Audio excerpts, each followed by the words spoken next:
Hello hi guys, welcome to my channel catchy creator.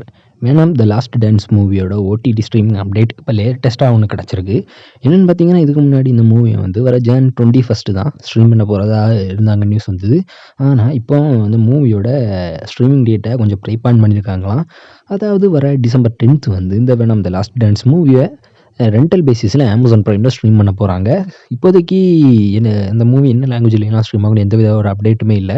நம்ம wait பண்ணி தான் பார்க்கணும். ஓவர்சீஸில் வேணால் இந்த மூவி ரெண்டல் பேசிஸில் ஸ்ட்ரீம் ஆகலாம். அது ஸ்ட்ரீம் ஆகும்போது 1 or 2 டேஸ்க்கு அப்புறம் தான் இந்த மூவியை வந்து நம்மளுக்கு இந்தியாவுக்குள்ளேயும் ஸ்ட்ரீம் ஆக சான்ஸ் இருக்குது. ஆனால் இது இப்போதைக்கு இந்த மூவி டிசம்பர் 10th வந்து ஓவர்சீஸில் தான் ஸ்ட்ரீம் ஆக சான்ஸ் இருக்குது.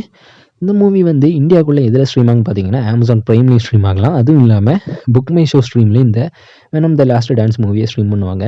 ஸ்ட்ரீம் ஆகும்போது என்ன லாங்குவேஜ்லாம் இந்தியாவில் ஸ்ட்ரீம் ஆகுன்னு பார்த்தீங்கன்னா, இங்கிலீஷ், தமிழ், தெலுங்கு, ஹிந்தின்னு மொத்தமாக 4 லாங்குவேஜில் ஸ்ட்ரீம் பண்ணுவாங்க. ஆனால் டிசம்பர் 10th வந்து ரெண்டல் பேசிஸில் ஓவர்சீஸில் தான் ஸ்ட்ரீம் பண்ணுவாங்க. ஸ்ட்ரீமிங் ஆகும்போது வந்து இங்கிலீஷ் வெர்ஷனில் மட்டும்தான் இந்த வேணாம் the last dance movie stream ஆகும். இப்போ வர இந்த மூவி டிசம்பர் 10th வந்து ரெண்டல் பேசிஸில் அமேசான் ப்ரைமில் ஸ்ட்ரீம் ஆகும்னு தான் சொல்லியிருக்காங்க. ஆனால் இந்தியாவுக்குள்ளே ஸ்ட்ரீம் ஆகுமான்னு எந்தவித ஒரு அப்டேட் வரல. இந்த மூவி அப்படி இந்தியாவில் ஸ்ட்ரீமிங் ஆகும்போது அனௌன்ஸ்மெண்ட் வந்ததுன்னா நானே உங்களை அப்டேட் பண்ணுறேன். இன்னும் இந்த மாதிரி new movie OTT streaming date update and அனௌன்ஸ்மெண்ட்லாம் வேணும்னா மறக்காமல் நம்ம சேனலை சப்ஸ்கிரைப் பண்ணிக்கிடுங்க.